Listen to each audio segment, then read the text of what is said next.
Oi, eu sou a Mariana Montaini Cardoso, sou aluna do programa de pós-graduação em educação da Universidade Estadual de Londrina, no Paraná, Brasil. Sou aluna do mestrado e o meu orientador é o professor Dr. Tônio Honorato, que apresenta essa comunicação em parceria comigo. O título da nossa comunicação é Um Estudo da Educação do Corpo, contribuições a partir da leitura de Norbert Elias.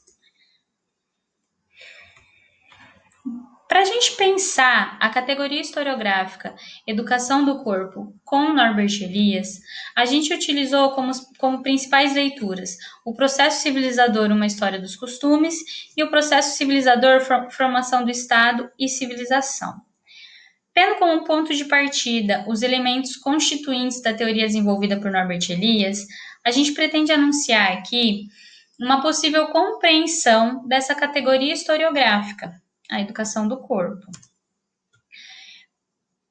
Portanto, para a gente começar a pensar na elaboração e definição desse conceito e até na compreensão do que envolve e integra a educação do corpo, a gente precisa, então, ter em vista a interdependência dos processos sociais e históricos de formação, ou seja, considerar a interdependência intrínseca nas relações sociais, históricas e nas estruturas fundamentais que integram e educam os homens de determinado momento histórico no processo de civilização.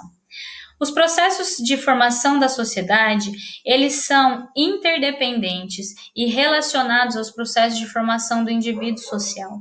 Então, para a gente começar a pensar sobre a educação do corpo e esse processo formativo que se constitui a educação do corpo, a gente tem que considerar isso, que os processos de formação da sociedade, eles acontecem interdependente e relacionados aos processos de formação do indivíduo. Como diz o Elias, a psicogênese do que constitui o adulto na sociedade civilizada não pode, por isso mesmo, ser compreendida se for estudada independente da sociogênese da nossa civilização.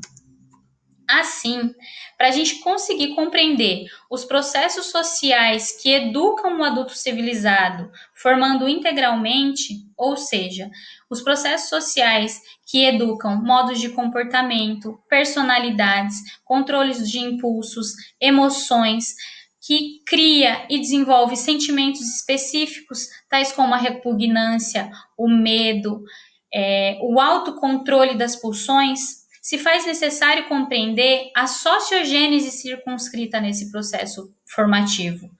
Porque, como diz o Elias, um dinamismo social específico, ele desencadeia outro de natureza psicológica, que manifesta suas próprias lealdades. Através dos estudos do Norbert Elias, principalmente os que eu citei aqui, ele pôde demonstrar como os processos de transformação da estrutura da sociedade influenciaram nos processos de transformação do comportamento do indivíduo e também no processo de internalização e naturalização de modos e de padrões de conduta e de postura. Ressaltando que esses processos, que nem eu já falei, eles se desenvolveram de forma interdependente. A aproximação, então, de como essa civilização dos costumes e comportamentos foi se tornando gradativamente uma atitude internalizada pelo homem, na qual o indivíduo foi naturalizando modos de ser e de se comportar, internalizando sentimentos, emoções, medos e desenvolvendo uma personalidade e uma conduta específica. Então, a partir da leitura dos processos civilizador volume 1 e volume 2, foi possível perceber como se deu esse processo de internalização de determinados comportamentos, sentimentos e medos e também de uma personalidade específica.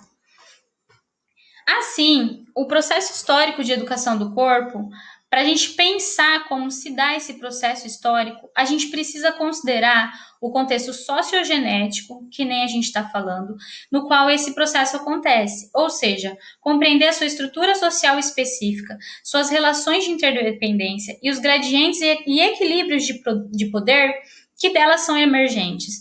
Porém, sem desconsiderar que esse contexto sociogenético específico abarca um processo de definição de modos de comportamento, de condutas, que vai muito além do momento em que ele se situa. Ele abarca e envolve um processo histórico de longa duração, até a definição desses modos de ser.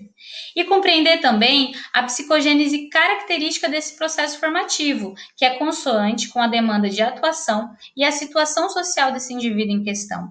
Ou seja, de acordo com o lugar social que esse indivíduo ocupa na dinâmica e na estrutura da sociedade, ele vai demandar comportamentos, atitudes, sentimentos e até uma personalidade característica. Assim, a gente consegue aprender, então, os códigos e padrões de comportamento socialmente difundidos para a educação desse indivíduo, que são relacionados às redes de interdependência, os emaranhados e as configurações sociais que integram esse indivíduo e que demandam uma conduta e uma personalidade específica e característica. Sem perder de vista que os gestos e os movimentos reais são a materialização de uma determinada estrutura mental e emocional de determinado momento histórico. Assim, a mudança concreta no comportamento humano e a sua educação seguindo determinadas regras sociais faz parte de um processo histórico, que nem eu já falei, que é lento e gradual e que está sempre em movimento e em transformação.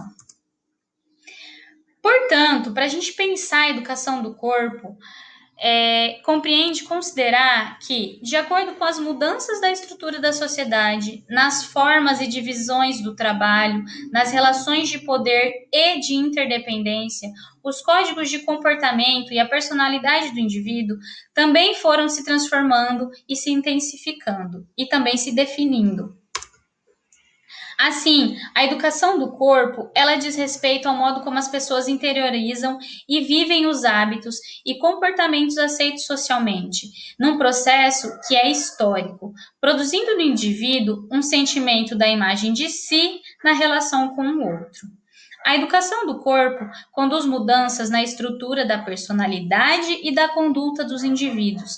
O indivíduo educado transforma seus comportamentos e sentimentos a fim de se inserir socialmente e responder às demandas de conduta e de personalidade.